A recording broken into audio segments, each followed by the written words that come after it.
Mississippi State Medical Examiner's Office announced that it has completed both Wells' autopsy and toxicology report, but those results are going to stay sealed until the grand jury gets the case. And while the medical findings are off limits, we know Wells' family is doing everything they can to get other information. Nolan's mother, for example, subpoenaed Meta, Snapchat, TikTok, Life360, seeking his messages, photos, GPS data as she pushes for answers as to what happened to her son. What are they going to learn? I want to ask digital forensics analyst Morgan Wright to talk about this. Morgan, good to see you. I have a lot of questions. So first of all, if they get all these records, okay, assuming that the companies don't put up a legal fight, if they get everything they're looking for, best case scenario, what is that going to tell them about what happened to Nolan? That's a good question, Jesse. The thing I would do is I would take all of that information, I would map it against the GPS we have from the boat, when it left, when it slowed down, when it sped back up, map that with the call, and then map all of the digital media and the time and date stamps and location to that. So you can kind of create like a kaleidoscope, just a compendium of things that show you the timeline. When were pictures taken? What kind of data is there? Was he seen on the island? Was he not? Was he seen on the boat? So, we don't know what we know until they get this information, but I would start with the timeline. I would map the call against the GPS location and then map the social media when you get it to that. Will they know if information has been deleted from any of the apps from the phone and when it was deleted? Because if they can create a timeline, if he was no longer on the boat and he was on Horn Island, would they be able to know what was deleted and when it was deleted? Yeah, there's a couple companies out there. One that a lot of people have heard about, Celebrite. They do do a lot of great work on digital forensics, extraction. So yeah, if as long as it hasn't been tampered with or people haven't gotten in there looking around, that's part of the problem, right? Anytime you go in there, you start changing the footprint of what that device was. You want it in the pristine state, but Celebrite could still an extraction like that could tell you what was there. And most of the time, depending on the operating system, who logged in and how, could tell you what was deleted, when it was deleted. That would give you some ideas if it was deleted. I'm not saying it was, but if it was, a Celebrite report could give you a lot of good facts. There was news that came out that the family has also issued preservation notices to the family members of Nolan's friends, and I believe investigative agencies as well. My legal point of view, you're putting the pieces in place for a potential lawsuit. I've always wondered, if you go through the lawsuit route, you go through discovery, can they get answers that they may not get through the criminal investigation, the legal investigation, the law enforcement investigation? What kind of data could they get there, and how would that help them in their search for answers? Well, look, first of all, the preservation notice, when I was a detective, we did the same thing too. It just says don't delete the records, don't do anything. Spoilage is indication of guilt. I mean, that can be inferred in a court. So I think so far the families are all cooperating from what the record shows. So, and then what you would look at is look for communications, look for text messages, look for anything that shows contemporaneous texts or communications that might be tied with the disappearance of Nolan, when he disappeared, or was he seen? Did anybody say, I saw him? So yeah, there's a lot of stuff you can get. But when you do that, that's a civil suit, right? So you can get a lot of information in discovery in a civil suit, but the grand jury can get a lot more information because they have full subpoena power, including the toxicology, including the autopsy. By the way, I love that our digital guy here almost froze. I mean, it seems almost ironic, but we're good. We got you, Morgan. I want to play you something. This was a big piece of news this week. So Nolan Wells' family hired an audio engineer to review this distress call that was made from the boat that day. The last call Nolan Wells' mother expected to receive on the evening of July 4th never came. She waited to hear her son's voice. Instead, the line filled with confusion, unfamiliar voices, and the kind of silence that changes a family forever. Before the conversation ended, one reality had already begun to settle in. Her son was not coming home. Only hours earlier, Nolan had arrived on Horn Island surrounded by friends, music, and the carefree excitement that often defines a summer holiday. By every account, he appeared happy, relaxed, and completely unaware that the day would end in tragedy. What happened after that remains one of the biggest unanswered questions in the entire investigation. He didn't simply disappear in the dramatic way crime stories often portray. His absence unfolded slowly, painfully, leaving those closest to him trapped between hope and fear. Then, 2 days later, the search came to a devastating end when Nolan's body was discovered along the shoreline. But instead of bringing answers, that discovery marked the beginning of a far more complicated mystery. As investigators started comparing witness accounts with the available evidence, cracks quickly began to appear. Timelines no longer aligned as neatly as they first seemed.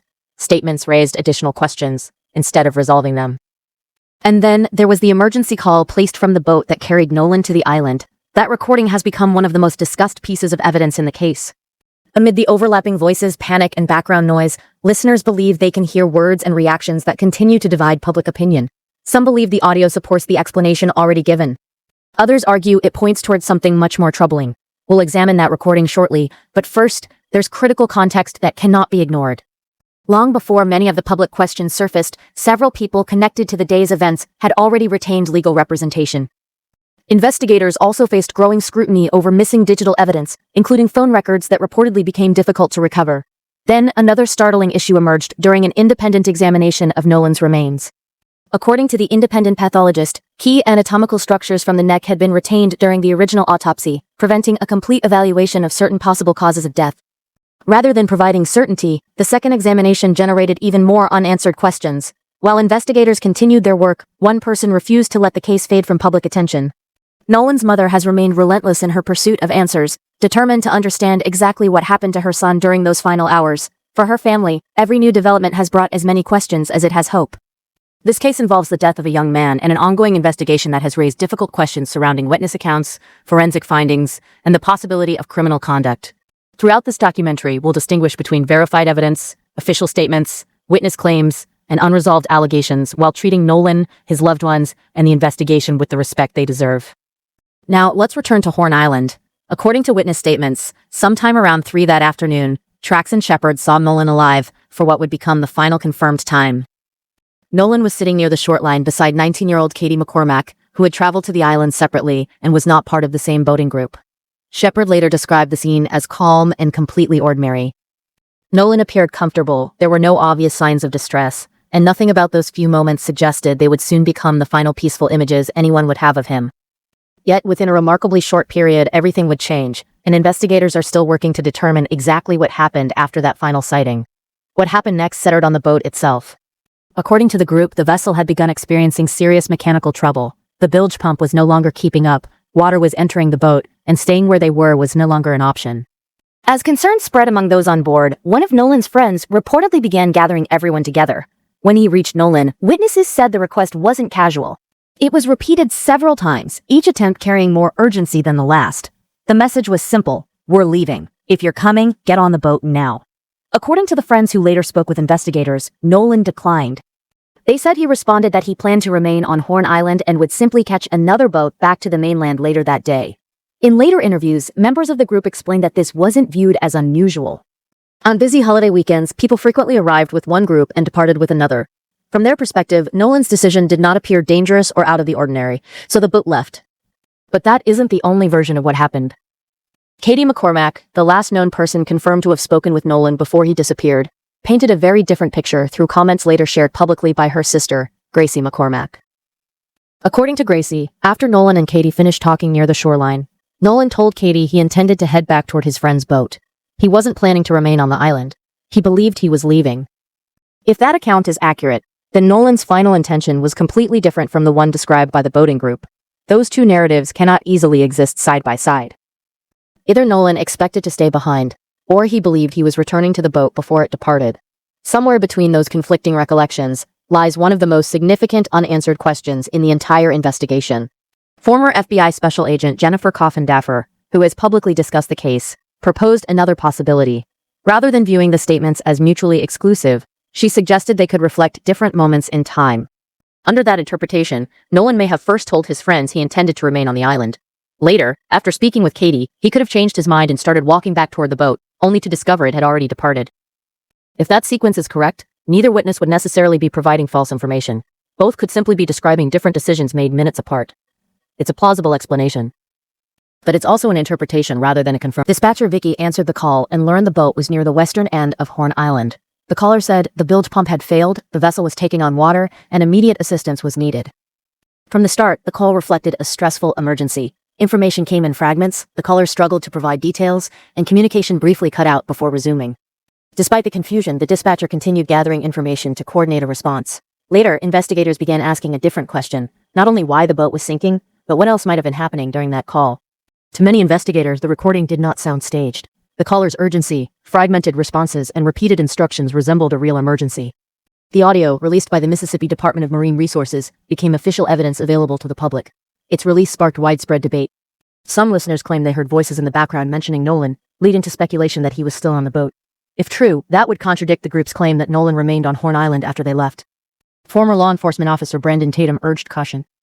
He pointed to witness statements placing Nolan on the island after the boat departed, video footage where Nolan did not appear, and GPS data showing the vessel stayed close to Horn Island among many other boats. In his view, a major incident on board would likely have been witnessed. Tatum also warned against reading too much into unclear background audio. With alarms, rushing water, and overlapping voices, people often hear familiar words that aren't actually there. To date, neither the Mississippi Department of Marine Resources nor the Jackson County Sheriff's Office has confirmed any interpretation of those voices. Investigators did, however, verify something more significant: the boat's GPS data. Authorities said the vessel did not leave Horn Island until about 4:30 p.m., a timeline that appeared inconsistent with parts of the group's earlier account. Sheriff John Ledbetter said investigators must determine why witness statements and GPS records differ, even if the gap is only a matter of minutes. The sheriff's office also requested original, unedited photos and videos from anyone near the island's northwest side that day. They specifically asked for footage showing any alleged altercations or images of Nolan Wells, suggesting the investigation had expanded beyond a routine missing person case. Meanwhile, Nolan's family searched desperately after he failed to return home on July 4th. As hours passed without answers, another troubling discovery emerged. Using a phone tracking app, they found Nolan's cell phone had already reached the mainland. Civil rights attorney Ben Crump later said the phone left the island with members of the boating group and was eventually recovered by one of Nolan's friends. Why Nolan's phone was no longer with him when it left the island, and what investigators learned from it, would become key questions in the case. When the phone was finally returned to Nolan's family, another issue quickly emerged. According to the family's legal team, messages had been deleted from Nolan's phone. Investigators have since worked to determine whether that missing data can be recovered. To ensure transparency, law enforcement and the Wells family's attorneys agreed to a joint forensic examination of the device. Experts from both sides would review the findings independently. At the time of this recording, that analysis had not been completed. Attorney Ben Crump repeatedly raised one question. Why would an 18-year-old stay alone on a remote barrier island without his cell phone, reliable communication, or a confirmed ride home? Horn Island has virtually no cell service, making communication extremely difficult. Crump argued that the known facts surrounding Nolan's phone deserved careful investigation. Another piece of evidence soon entered the public discussion. Crump's team obtained video recorded on Horn Island during the July 4th gathering. At a press conference, he said witnesses claimed the footage captured Nolan demanding his phone, allegedly shouting, "Give me my phone, what are you doing?" The claim spread rapidly online but was soon challenged. Traxton Shepard said the voice belonged to him, not Nolan. According to Shepard, the video showed an unrelated fight involving another person. He said he was the one shouting while others restrained him, and although Nolan was nearby, he never appeared on camera. Another member of the group, Javon Williams, also said he did not believe the voice was Nolan's self. As conflicting accounts emerged, Crump acknowledged the uncertainty and said his team would be more cautious until witness claims could be verified with additional evidence. Even so, one question remains unanswered. Was Nolan involved in any physical confrontation on Horn Island? Investigators have never publicly answered that. However, the Jackson County Sheriff's Office specifically requested original photos and videos showing alleged altercations, indicating they considered the possibility during the investigation. Meanwhile, Nolan never returned home on the night of July 4th. On the morning of July 6th, a U.S. park ranger discovered a body floating near Horn Island. The victim was identified as 18-year-old Nolan Wells. Jackson County Coroner Bruce Lynn reported that there were no immediately obvious signs of trauma or foul play during the initial examination. However, because of the unusual circumstances, he requested a full forensic autopsy by the Mississippi State Medical Examiner's Office. The autopsy was conducted on July 7th, but at the time of this recording, the official findings remain pending, while toxicology and other forensic testing are completed. Even before those results, investigators were already rebuilding Nolan's final timeline. An internal Mississippi Department of Marine Resources document dated July 5th stated that witnesses reported Nolan had consumed a significant amount of alcohol and was last seen with an unidentified young woman. The document was only an operational search briefing, not a medical conclusion, but it showed investigators were already tracing his final movements. Whether the final autopsy confirms or challenges that early picture remains one of the biggest unanswered questions. Meanwhile, Mullen's family decided not to wait. Within days of his recovery, they hired nationally known civil rights attorney Ben Crump. Having represented families in high-profile cases involving Trayvon Martin, George Floyd, and Breonna Taylor, Crump's involvement signaled that the family intended to pursue independent answers alongside the official investigation, and that questions surrounding Nolan's death were far from over. That is exactly the direction the family's efforts took. After agreeing to represent the Wells family, Ben Crump expanded the legal team by bringing in attorney Liza Park, while Eric Hartz led the independent investigation in Mississippi. According to the attorneys, the public response was immediate. Investigators reportedly received 50 to 100 calls a day from people who had been on Horn Island or knew someone who was, suggesting many witnesses had yet to share what they knew. The legal team also moved quickly to preserve digital evidence. Requests were sent to technology companies to secure social media accounts, phone records, and electronic communications before any additional data could be altered or deleted. That decision came after the family learned messages had already been removed from Nolan's cell phone, increasing concerns that other evidence could also disappear. As the investigation continued, Crump and Nolan's family met with Jackson County District Attorney Angel Myers McIlrath. Both sides described the meeting as productive. The district attorney confirmed that once investigators completed their work, the evidence would be presented to a grand jury, which will determine whether sufficient grounds exist for criminal charges. Federal authorities also became involved, though officials said the FBI's role has been limited mainly to investigating interstate threats, rather than leading the death investigation. Tyler Perry quietly paid for Nolan's funeral, held at Centerpoint Church in Ocean Springs on July 20th. Meanwhile, Colin Kaepernick's organization funded an independent forensic examination to provide the family with a second autopsy. As the investigation expanded, public debate intensified. Mississippi Governor Tate Reeves made comments that Crump publicly criticized, arguing they focused more on him than on the family's concerns. Questions also arose after reports that a case tip line was routed to the office of Judge Ashley Cole instead of the Jackson County Sheriff's Office. Officials have never publicly explained that decision. The investigation also unfolded against Mississippi's long history of controversial cases involving the deaths of young black men. While many observers viewed the case through that historical lens, investigators continued to emphasize that evidence, not public opinion, would determine the outcome. For Nolan's family, independent scientific answers became the priority.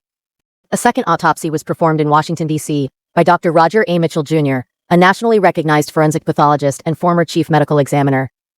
The findings were presented publicly on July 22 during the NAACP National Convention in Chicago. Standing beside Ben Crump, Nolan's parents prepared to share conclusions they believed could reshape public understanding of the case. What Dr. Mitchell revealed immediately became one of the investigation's most closely examined developments. When he presented the independent findings, the conclusion was notable for its caution. The reported cause of death was listed as undetermined. The independent examination also classified both the cause and manner of death as undetermined. Dr. Roger A. Mitchell, Jr. did not conclude that Nolan drowned or that he was the victim of homicide. Instead, he explained that the available evidence simply did not allow a definitive medical conclusion. According to his report, 3 major limitations prevented that determination. The first involved the condition of the body before the second autopsy. During the original state examination on July 7th, internal organs were removed as part of the normal forensic process. By the time Dr. Mitchell examined the remains, key organs used to evaluate drowning, particularly the lungs and airway, were no longer available in their original condition. Because of that, he said he could neither confirm nor rule out drowning. He was also unable to independently examine stomach contents for evidence of water ingestion, calling this the greatest obstacle to reaching a final conclusion. The second limitation involved the nuc. Dr. Mitchell reported that the trachea, laryngeal cartilage, thyroid horn, and hyoid bone were not included with the remains he received. Those structures are often critical when evaluating possible neck injuries. Without them, he said he could not determine whether a neck injury contributed to Nolan's death. He did not conclude that such an injury occurred, only that it could not be ruled out. He has since requested the state's findings on those structures, but no public response has been announced. The third limitation was time. By the second examination, Nolan's body had remained in the water, been recovered, refrigerated, and already undergone a full autopsy. Natural decomposition made bruising and other subtle injuries much harder to evaluate. Even with those limitations, Dr. Mitchell documented an area of red discoloration beneath the soft tissue at the back of Nolan's head. He found no skull fracture or laceration and did not identify its cause, leaving it as another unresolved observation. Other forensic experts noted that second autopsies often face these same challenges because the body has already been examined and key structures may no longer be available. 160-minute BMTM. Limited access to the original autopsy findings can also restrict an independent review. For now, the second autopsy has not answered how Nolan died. Instead, it has clarified what still cannot be determined, and why. Nearly 4 weeks after Nolan disappeared, several major questions remain. The official Mississippi State Medical Examiner's report has still not been released publicly. Authorities say it remains pending while routine toxicology testing is completed. Once released, it could support an accidental drowning, raise new investigative questions, or differ from the independent findings. The legal process also remains ongoing. District Attorney Angel Myers McIlrath confirmed the evidence will be presented to a grand jury after investigators complete their work, though no date has been announced. Authorities say they have already interviewed about 60 witnesses, with additional interviews still possible. At the same time, forensic analysis of Nolan's cell phone and other digital evidence continues. Several key parts of the investigation also remain incomplete. The joint forensic examination of Nolan's cell phone has not yet produced public results. Investigators have not revealed what data was deleted, when it disappeared, or who may have been responsible. Likewise, Dr. Mitchell has publicly requested access to the state's findings regarding the neck structures unavailable during his examination. As of this recording, the Mississippi State Medical Examiner's Office has not publicly responded. Those unanswered questions remain central to the ongoing investigation. Another unanswered issue involves the investigative tip line. Public reports indicated that tips were routed to the office of Judge Ashley Cole rather than directly to the Jackson County Sheriff's Office. Officials have not explained, officers have not explained why that cause were badly incapable of confirming the investigation with the attack. The criminal case was also incited to be impression, except that while the person was opting for the attack, it was even better to confirm the investigation. No arrests have been made, no criminal charges had been filed, and authorities have not publicly identified any suspects. Investigators also continue examining the boat's timeline. Sheriff John Ledbetter acknowledged that GPS records appear to conflict with parts of the witness accounts describing when the vessel left Horn Island. Although the discrepancy has been confirmed, no official explanation has been provided. Nearly 4 weeks into the investigation, the public record shows a family still searching for answers, a promised grand jury that has yet to convene, and multiple forensic questions that remain unresolved. For Nolan's loved ones, those unanswered questions are more than legal procedures. They are the difference between uncertainty and understanding. Until those questions are answered, the search for the truth continues. Before Nolan Wells became national news, he was simply a young man preparing for his future. According to his family, the night before everything changed, Nolan cooked salmon for dinner, hugged his mother goodbye, and left home expecting to return. He had signed to continue his football career at the collegiate level, with a future filled with opportunity. His family never imagined that goodbye would be their last. On National Signing Day, Nolan spoke proudly about starting college alongside close friends and teammates.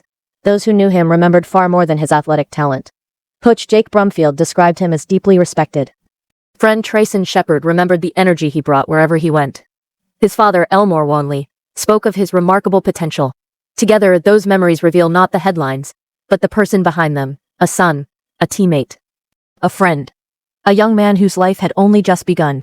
That is the person who traveled to Horn Island on July 4th, 2026. And that is the person who never came home. Today, the investigation still contains more questions than answers. A GPS timeline investigators continue reviewing. A cell phone recovered without its owner, containing reportedly deleted data.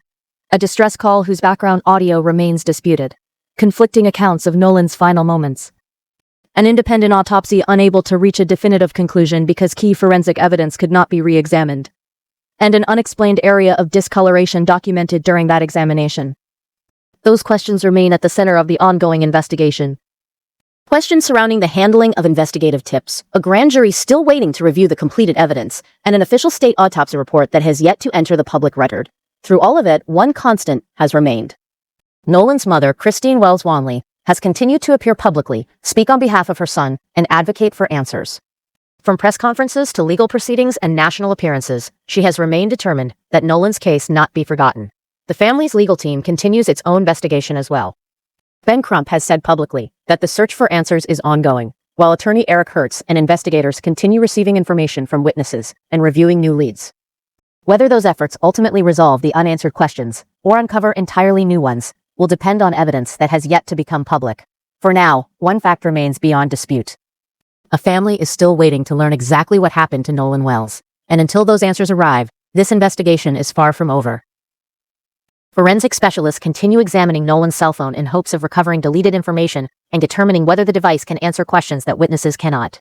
The expected grand jury proceedings remain ahead. The official state autopsy report has not yet been released. When those developments occur, they could significantly change the direction of the investigation or clarify issues that have remained uncertain from the very beginning. For now, a few facts stand uncontested. Nolan Zaxier Wells traveled to Horn Island on July 4, 2026. Witnesses reported seeing him alive that afternoon, including a confirmed sighting around 3 p.m. His body was discovered in the waters near Horn Island on the morning of July 6th. Everything that happened between those two moments remains the subject of an active investigation. Attorneys continue reviewing evidence. Forensic pathologists continue analyzing medical findings. Local investigators continue examining witness statements and digital records. Federal authorities remain involved within the scope they have publicly described. And Nolan's mother continues pressing for answers, refusing to allow the unanswered questions surrounding her son's death to disappear from public attention. This investigation has not reached its conclusion. Far from it. Several critical questions remain unanswered, And until investigators complete their work and additional evidence becomes public, many of the most important pieces of this timeline remain incomplete. If you followed the evidence presented throughout this documentary, we'd like to hear your thoughts. Share your perspective in the comments, but remember that this remains an active investigation. Distinguishing confirmed facts from speculation is essential, and every new development deserves to be considered carefully as additional evidence becomes available. If you're watching from somewhere around the world, let us know where you're joining us from. This community follows cases like this from every corner of the globe, and thoughtful discussion plays an important role in understanding complex investigations. And if you haven't already subscribed to Unsolved Files, consider doing so. When the official state autopsy findings are released, we'll examine what they say and what they don't. When the grand jury process begins, we'll follow every major development. And if new evidence changes the course of this investigation, we'll be here to document it with the same commitment to facts that has guided this case from the beginning. Before this became a national story, Nolan Wells was simply a young man with a future ahead of him. He was a son, a teammate, a friend. Whatever ultimately happened on Horn Island, he deserves a full, fair, and transparent accounting of the truth. Until that day comes, this case remains open, not only in the legal system, but in the minds of everyone still searching for answers.